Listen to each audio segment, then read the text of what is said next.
Welcome student. विद्यार्थ्यांनो, 4 जानेवारी 1809 ला फ्रान्समध्ये कुप्रे या छोट्याशा खेड्यात एका मुलाचा जन्म झाला व त्याचे नाव ठेवले लुईस. त्यांच्या वडिलांचे वर्कशॉप होते, त्यामध्ये जिथे घोड्याचे सॅडल बनवले जात होते. लुईस वडिलांच्या सोबत बरेचदा त्यांच्या वर्कशॉपमध्ये जायचा व खेळायचा.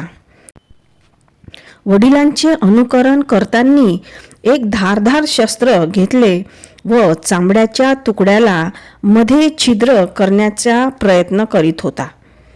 अचानक त्याचे बॅलन्स गेले व अपघाताने ते शस्त्र त्याच्या एका डोळ्याला लागले व त्याचा एक डोळा आंधळा झाला. पुढे तो 2 वर्षात पूर्णपणे आंधळा झाला, कारण डोळ्यांना इन्फेक्शन झाले व दोन्हीही डोळे निकामी झाले. लुईस अत्यंत हुशार, ब्राईट व उद्योगी होता.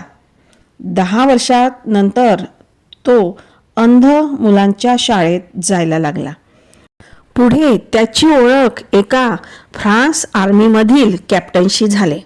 त्याचे नाव होते चार्ल्स बार्बियर व नंतर त्याला समजले की मेसेज देण्यासाठी आर्मीतील सोल्जर न बोलता एका विशिष्ट पद्धतीने ते एकमेकांना मेसेज देत होते आणि त्याचपासून लुईस इन्स्पायर्ड झाले व त्यांनी एक विशिष्ट पद्धत शोधून काढली.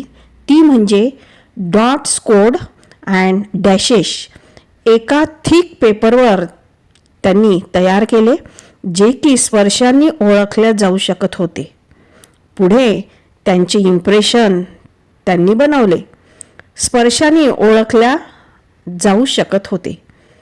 पुढे त्यांनी त्यांचे रूपांतर alphabet, number, punctuation, mathematics, science, sound म्हणजेच म्युझिकमध्ये तयार केले. पुढे फ्रेंच गव्हर्नमेंटने ते ॲक्सेप्ट करून त्यांच्या लिपीला मान्यता दिली व व्हिज्युअली इम्पेअर्ड लोकांच्या आयुष्यात ज्ञानगंगा वाहायला लागली व संपूर्ण जगाने ते मान्य केले.